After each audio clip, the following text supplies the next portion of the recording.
It's time to learn about secretion and what the stomach does to food. We will examine our excretions, and everybody knows that's rude. It's time to learn our body functions and which eruption stinks the most. We hope that you don't lose your luncheon. It's time to learn what's gross.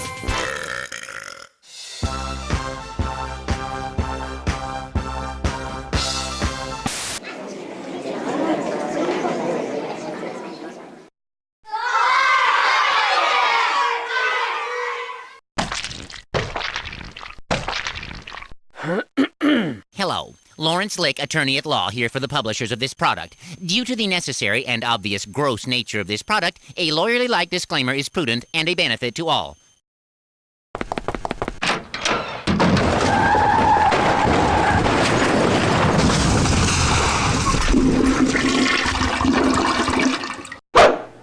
Welcome to the University of Registered Grossologist, or for short, you are gross. Let me see now. Oh yeah, here you are on the roster. We've been waiting for you. Oh, wait, who am I? I'm Gingivitis, your host, guide, counselor, nurse, father, mother, sister, mailman, mechanic, ballerina, tax collector, janitor, uncle, and just plain all-around cool cat. And it's my job to not only make sure that you have the grossest of fun times, but after you barf, you'll need someone to help you clean it up. Now, the purpose of our little university here is to explain and explore the human body and some of its functions, the ones that are really gross, disgusting, putrid, nasty, and vomitous. You know, to really check it out, you gotta jump in there and get your hands covered in goo. It's mind-numbing how cool scabs and wounds are, or how disgustingly fascinating poop and diarrhea can be. So, if you have your barf bags, no sharing. Let's get ready to get grossed out! On this body map are 11 different Grossology labs you can go to. You can get a specialist's Grossology Certificate of Achievement from any particular lab to impress your friends and gross out your folks. After you've gone to every lab getting all your specialized certificates, you can apply to become a full-fledged, card-carrying, registered grossologist. Just think of the prestige, the compliments, the job offers. Oh, sorry, wait a minute. That was the description from another university. Anyway, besides all of the barfing and being grossed out, we here at You Are Gross like to play games, and in each lab there's a very, very cool game. To get to the game, though, you'll first need to fill that head bone of yours with some cool facts from the lab you're in. To get to a game, go to that particular lab first, then click the game icon. I'll ask you a quick question from that lab. You get it right, and voila! You're in, playing the game. But for now, let's get started. Go ahead and pick a lab and get ready to be totally grossed out! Boogers and snot, one of my favorite foods, subjects. Germs can enter your respiratory system through your nose, and they can actually start to grow there. When they start to grow, you get a cold. Let's go check out more stuff about the nose. Hey!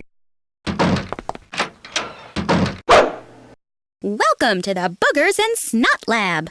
I bet you've been getting ready for this by picking your nose all day, huh? Okay, well, why don't you wipe your finger off and chew that last little bit of booger up? Because here we go!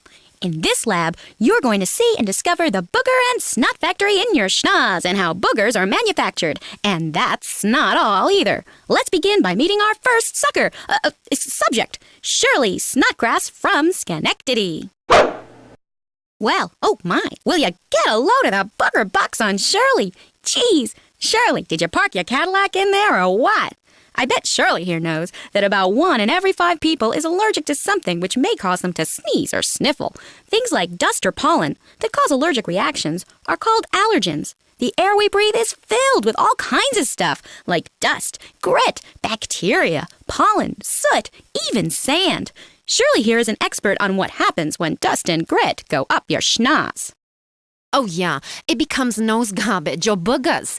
Like Ginger said, we breathe all kinds of things up our noses every day. And one of the many jobs of the nose is to clean itself out, Nose hairs, called vibrissae, are the first cleaners of dirty air that get sucked in. A sticky liquid called mucus or snot, it coats these hairs. And when bits of dirt and other stuff get trapped in the hairs, they are surrounded by the nose snot. All the sticky traps stuff. It clumps together little by little until a big booger is formed. And these newly formed boogers, they stick around, until you blow them out or you breathe them in or you pick at them. And probably have them for lunch if you're anything like Ginger. Well, okay, Shirley. Thanks for the interesting insight and unsolicited personal commentary on my eating habits. If you want to make some boogers of your own and experiment with the process of booger making, you can drag things around on the poster. After you've made some cool boogers, you can stick them all around the place, just like you do at home. Want to hear more on boogers and snot? Click on Shirley. And if you would really like to deeply explore the inner workings of the nose, click on the brain at the bottom of the chalkboard. Have fun! All this talk of boogers has made me hungry. Later!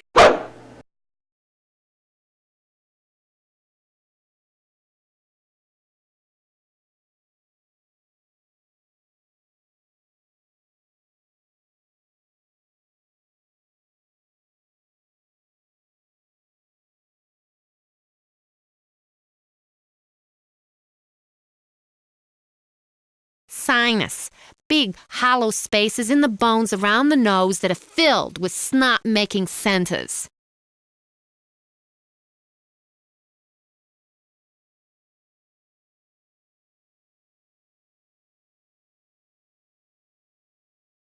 Cilia.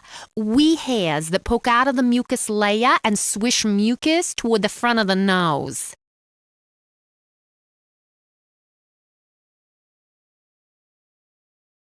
Booger. Mucus and dirt mixed together and then dried.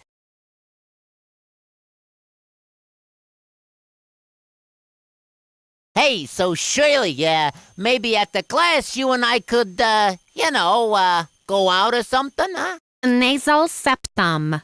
The part that divides the nose in half to form two nostrils.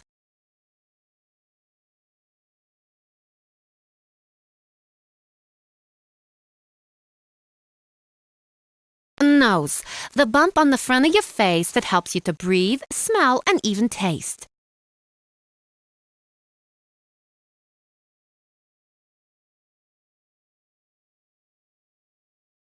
Apex. The tip of your little nosy nose.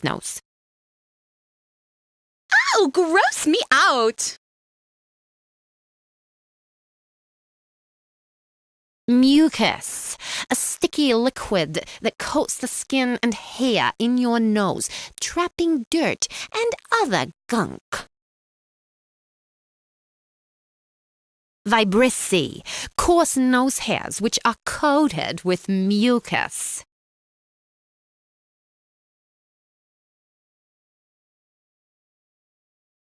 Nostrils. The gateway into the nose where air and other stuff gets sucked up. Well, now, I think I've seen quite enough. I'm going back to the rectory, I am.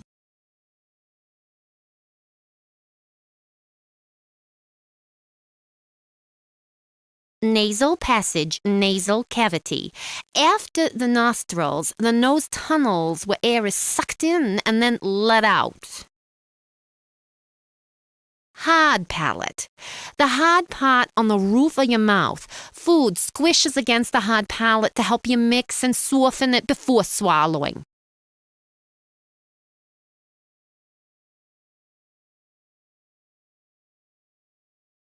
Olfactory nerve endings. Nerve endings in your nose that sense odor and then send the smelling information to your brain.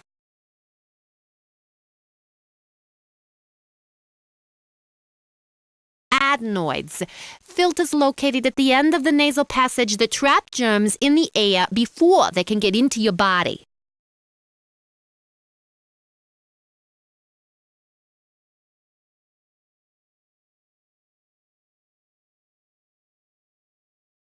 Uvula. A part at the back of the throat which flaps up to keep food from going up into your nose.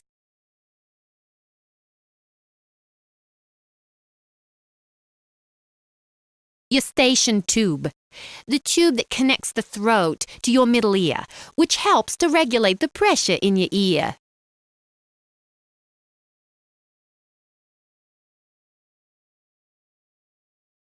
Uvula. a part at the back of the throat which flaps. Tonsil, masses of lymph tissue in mucous membranes that are located in the back of your mouth, one on each side.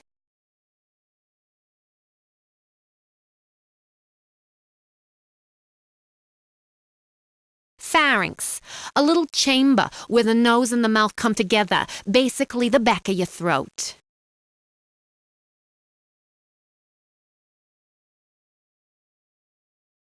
Well, now you know. Your nose is the bump on the front of your face that helps you to breathe, smell, and even taste.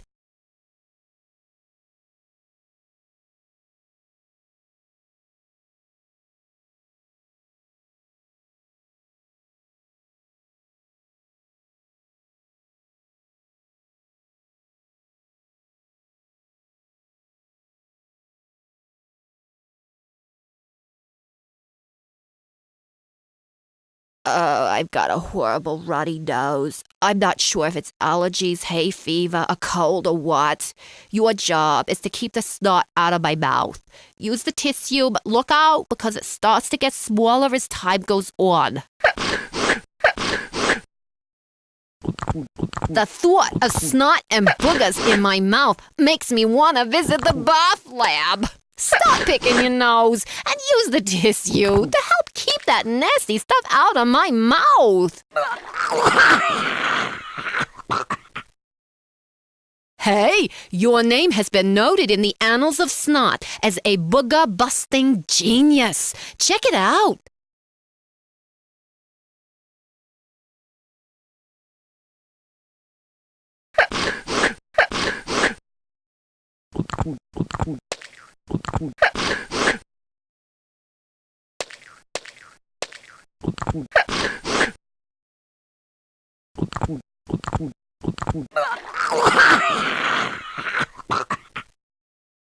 Wow, now that was some serious nose wiping. You will be remembered as the great nose wiper. Boy, will your mom be proud.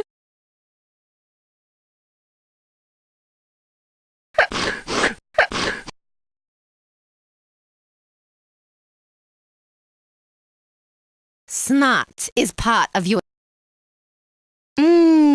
Guess what?